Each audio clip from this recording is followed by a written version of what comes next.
Olá, pessoal. Estou trazendo para o canal a leitura do livro Memórias Póstumas de Brás Cubas, de Machado de Assis. Se você curte o conteúdo, se inscreva no canal e deixe seu like. Eu agradeço.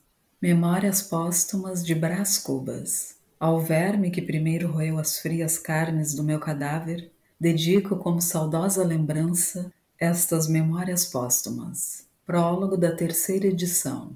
A primeira edição destas Memórias Póstumas de Brás Cubas foi feita aos pedaços na Revista Brasileira, pelos anos de 1880, postas mais tarde em livro. Corrigi o texto em vários lugares. Agora que tive de rever para a terceira edição, emendei ainda alguma coisa e suprimi 2 ou 3 dúzias de linhas. Assim composta, sai novamente à luz esta obra que alguma benevolência parece ter encontrado no público. Capistrano de Abreu, noticiando a publicação do livro, perguntava: as Memórias Póstumas de Brás Cubas são um romance? Macedo Soares, em carta que me escreveu por esse tempo, recordava amigamente as viagens na minha terra. Ao primeiro respondia já o defunto Brás Cubas, como o leitor viu e verá no prólogo dele que vai adiante, que sim e que não, que era romance para uns e não o era para outros. Quanto ao segundo, assim se explicou o finado. Trata-se de uma obra difusa, na qual eu, Brás Cubas, se adotei a forma livre de um Sterne ou de um Xavier de Maistre, não sei se lhe meti algumas rabugens de pessimismo. Toda essa gente viajou. Xavier de Maistre à roda do quarto, Garré na terra dele, Sterne na terra dos outros. De Brás Cubas se pode dizer que viajou à roda da vida. O que faz do meu Brás Cubas um autor particular é o que ele chama rabugens de pessimismo. Há na alma deste livro, por mais risonho que pareça, um sentimento amargo e áspero, que está longe de vir de seus modelos. É taça que pode ter lavores de igual escola, mas leva outro vinho. Não digo mais para não entrar na crítica de um defunto, que se pintou a si e a outros conforme lhe pareceu melhor e mais certo. Machado de Assis. Ao leitor, que Stendhal confessasse haver escrito um de seus livros para 100 leitores, coisa é que admira e consterna. O que não admira, nem provavelmente consternará, é se este outro livro não tiver os 100 leitores de Stendhal, nem 50, nem 20, e quando muito 10. 10? Talvez 5. Trata-se, na verdade, de uma obra difusa, na qual eu, Brás Cubas, se adotei a forma livre de um Sterne ou de um Xavier de Maistre, não sei se lhe meti algumas rabugens de pessimismo. Pode ser. Obra de finado. Escrevia com a pena da galhofa e a tinta da melancolia. E não é difícil antever o que poderá sair desse conúbio.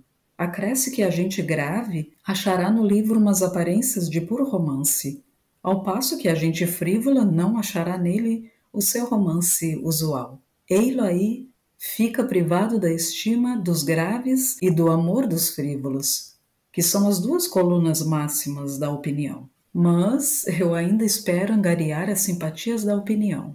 E o primeiro remédio é fugir a um prólogo explícito e longo. O melhor prólogo é o que contém menos coisas, ou que as diz de um jeito obscuro e truncado. Conseguintemente, evito contar o processo extraordinário que empreguei na composição destas memórias, trabalhadas cá no outro mundo. Seria curioso, mas minimamente extenso, e, aliás, desnecessário ao entendimento da obra. A obra em si mesma é tudo. Se te agradar, fino leitor, pago-me da tarefa. Se não te agradar, pago-te com um picarrote e adeus. Brás Cubas. Capítulo 1. Óbito do autor. Algum tempo hesitei se devia abrir estas memórias pelo princípio ou pelo fim, isto é, se poria em primeiro lugar o meu nascimento ou a minha morte.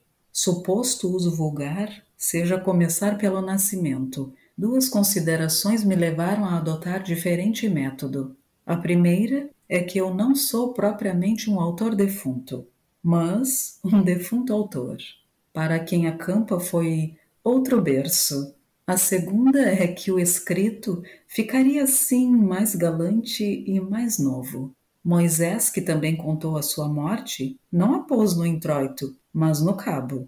Diferença radical entre este livro e o Pentateuco. Dito isto, expirei às 2 horas da tarde de uma sexta-feira do mês de agosto de 1869, na minha bela chácara de Catumbi. Tinha uns 64 anos, rijos e prósperos. Era solteiro, possuía cerca de 300 contos e fui acompanhado ao cemitério por 11 amigos. 11 amigos. Verdade é que não houve cartas nem anúncios. Acresce que chovia. Peneirava uma chuvinha miúda, triste e constante. Tão constante e tão triste que levou um daqueles fiéis da última hora a intercalar esta engenhosa ideia no discurso que proferiu à beira de minha cova. Vós que o conhecestes, meus senhores, vós podeis dizer comigo que a natureza parece estar chorando a perda irreparável de um dos mais belos caracteres que tem honrado a humanidade.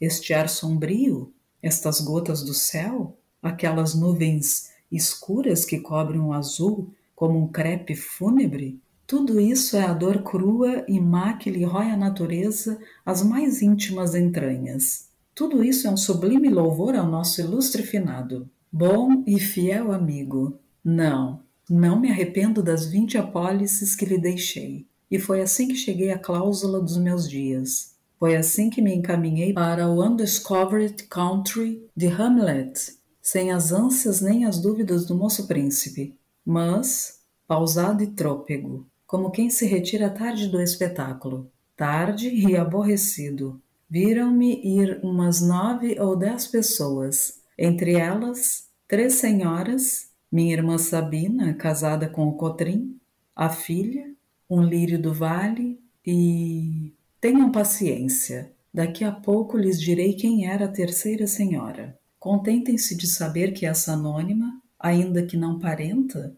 padeceu mais do que as parentas.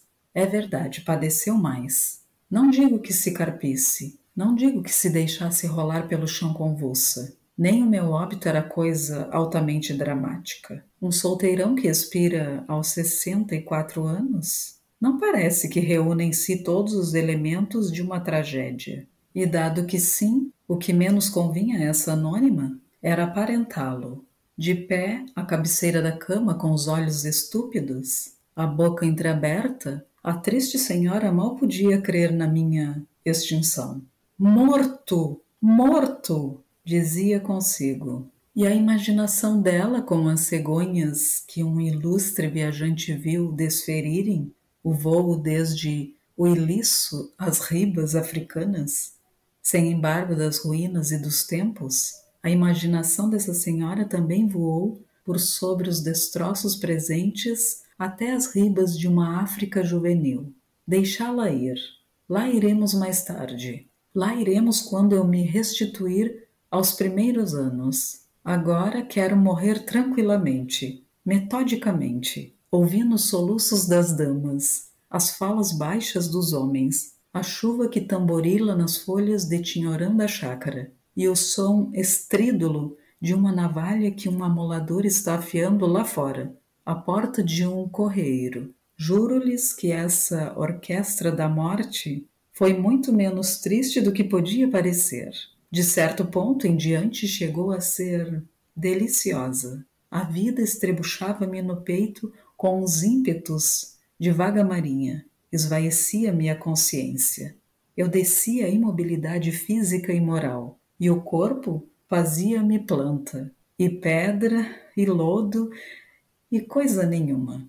Morri de uma pneumonia. Mas se lhe disser que foi menos a pneumonia do que uma ideia grandiosa e útil, a causa da minha morte, é possível que o leitor me não creia, e todavia é verdade. Vou expor-lhe sumariamente o caso.